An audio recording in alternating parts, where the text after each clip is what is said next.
Kawira Mwangaza is hardly 4 months in office, but the tribulations of the third governor of Meru County continue to pile day by day. What began as a mere misunderstanding between the governor and the members of the county assembly has now escalated to a serious rift between the two, leading to tabling of a notice of motion to impeach the governor. The notice was tabled in the assembly on Tuesday by the minority whip Dennis Kiogora. Notice of a proposed motion. Take notice that under the provisions of Standing Order number 65, I, Honorable Dennis Kiogora DMK, a duly elected member of the County Assembly of Meru representing Abogeta West 1 and the Minority Chief Whip, propose to move a motion attached hereto to the County Assembly of Meru. In the motion tabled in the Assembly, the governor is accused, among other things, breach of constitution, illegal appointments, and irregular dismissal of employees.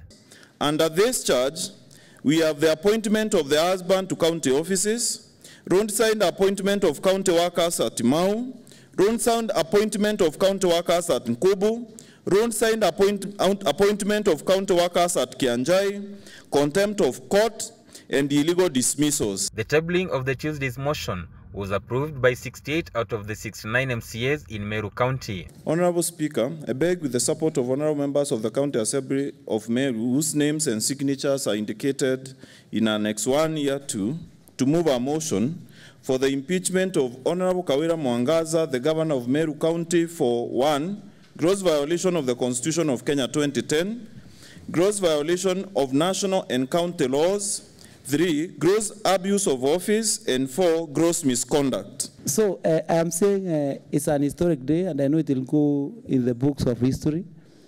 And even for the students, it will go a long way in teaching them, even as they grow up, on how to, when they get power, on how to use power properly, and know also the consequences of misuse of power.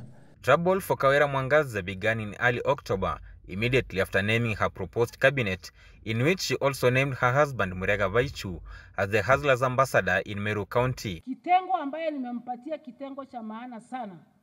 Ambassador, Meru Hustlers Ambassador.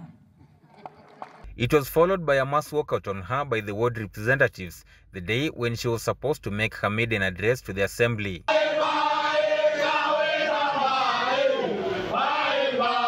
Governor Mwangaza and her husband have, however, blamed it on the members of the county assembly, accusing them of being used by her political opponents.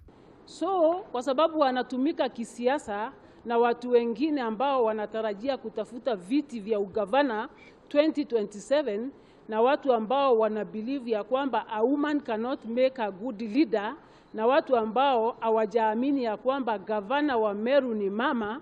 I'm being hanged kwa ajili ya kuwhistleblow about a piece of land where Meru Youth Service imekuwa ikiendeleshwa na the past government ambayo ilikuwa inaongozwa na Kiraitu Murungi. The County Assembly of Meru will debate and vote on the motion on November 30th, 2022. Kawira Mwangaza goes down in history of devolution as the first governor to have such a notice of motion brought against them within such a period of time. Clement Masombo, KTN News.